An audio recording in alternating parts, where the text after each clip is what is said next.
আসলে কে কি বলুক বা না বলুক সেটা আমাদের বিষয় না। আমাদের বিষয় হচ্ছে যে কোরআনে আল্লাহ তাআলা বলেন ওয়াতাসিমু বিহাবলিল্লাহ জামিআ ওয়া লা তাফাররাকু, যে তোমরা ঐক্যবদ্ধভাবে আল্লাহর রাসূলকে আঁকড়ে ধরো। আমরা আসছি যে আল্লাহর এই জমিনে আল্লাহর দিন যে যাতে প্রতিষ্ঠিত পেতে পারে, এই জন্য আর কি আমরা আল্লাহর হুকুম মানার জন্য আসছি আর কি। আলহামদুলিল্লাহ আমাদের আমিরের ডাকে আমরা আলহামদুলিল্লাহ আসছি, আমাদের মনে খুব প্রশান্তি, খুব ভালো লাগতেছে। এর প্রত্যাশা আছে যে আমরা আমাদের প্রচেষ্টা চালিয়ে যাব, যেমন নামাজ পড়া ফরজ, আল্লাহর আইন বাস্তবায়ন করা ফরজ, সেই সুবাদে আমরা আমাদের গতি আমরা চেষ্টাই করব, তাতে আল্লাহ পাক আমাদেরকে যে পর্যায়ে ঠেকিয়ে নিয়ে যায়।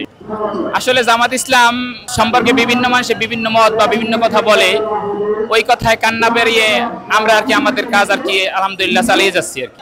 ইনসাফ ভিত্তিক রাষ্ট্র বা দুর্নীতি মুক্ত রাষ্ট্র, চাঁদাবাজ মুক্ত রাষ্ট্র বা আল্লাহর জমিন আল্লাহর দিন যাতে প্রতিষ্ঠিত হয় এবং কোরআনের আইন বাস্তবায়ন হবে এবং কোরআনের আইন চাই, সৎ লোকের শাসন হবে, এটাই আমাদের প্রত্যাশা।